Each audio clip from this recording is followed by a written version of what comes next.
ओम भूर्भुवः स्वः तत्सवितुर्वरेण्यं भर्गो देवस्य धीमहि धियो यो न प्रचोदयात्। मित्रों, मैं रामोद पांडे शास्त्री आज कुमारी वैष्णवी चैनल से दूसरे दिन ब्रह्मचारिणी माता की एक कथा प्रस्तुत करने जा रहा हूँ। मित्रों, समस्त लोग जानते हैं कि स्वर्ग से गंगा को लाने का श्रेय महाराज भागीरथी को है। भागीरथी ने घोर तपस्या की।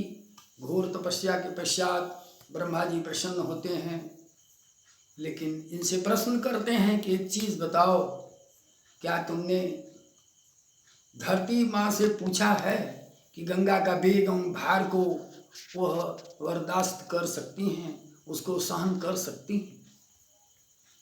मेरे विचार से, ब्रह्मा जी ने कहा, मेरे विचार से केवल शिव शंकर भोलेनाथ ही ऐसे हैं जो गंगा के इस वेग एवं भार को सहन कर सकते हैं। वह सर्वप्रथम भगवान शंकर से जाकर के अनुग्रह उनका प्राप्त करना होगा। भगीरथी जाते हैं, भगवान शंकर से प्रार्थना करते हैं, भगवान शंकर इसे स्वीकार करते हैं। ब्रह्मा जी कमंडल से अपने गंगा जी को छोड़ देते हैं। शिव जी अपनी जटा में गंगा को उलझा करके बांध लेते हैं।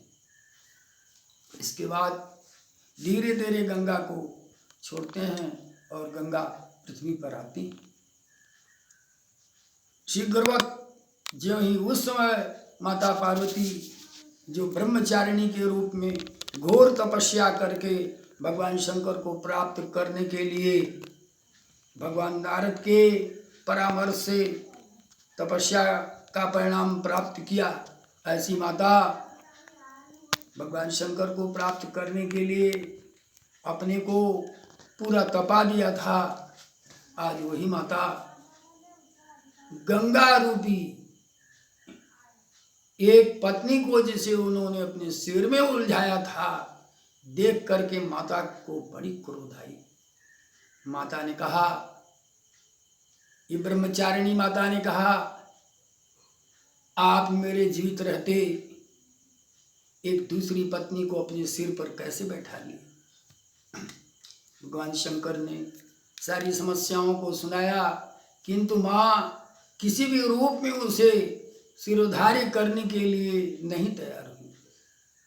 माता क्रुद्ध हो जाती हैं और क्रुद्ध होकर शंकर भगवान से कहती हैं, अब मैं जा रही हूँ, आपसे पुनः मेरा मिलन मेरे मृत्यु के पश्चात होगा, तब तक आप अकेले अपना जिंदगी बिताइए। बड़े ही आश्चर्य की बात रही। जो ब्रह्मचारिणी माता घोर तपस्या किया भगवान शंकर को प्राप्त करने के लिए, आज वो माता गंगा को सिर पर देख करके एक बहुत बड़ी प्रतिज्ञा ठान ली कि मैं इस जन्म में अब आपसे कभी भी नहीं मिलूंगी, और अंत में अपने को तिरोहित कर दिया। धन्य माँ, धन्य भोलेनाथ। और इन लोगों के क्रियाकलाप, शिव और पार्वती, शिव और सती, ये सब एक दूसरे के पूरक हैं।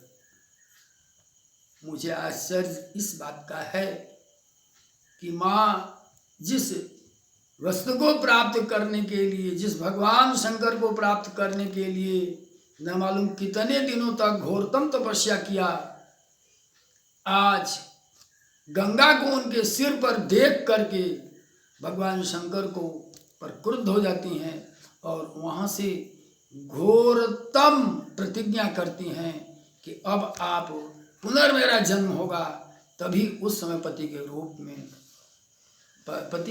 में मैं आपको प्राप्त करूंगी और आप पत्नी के रूप में हमें प्राप्त करेंगे। जय माँ जगदम्बे।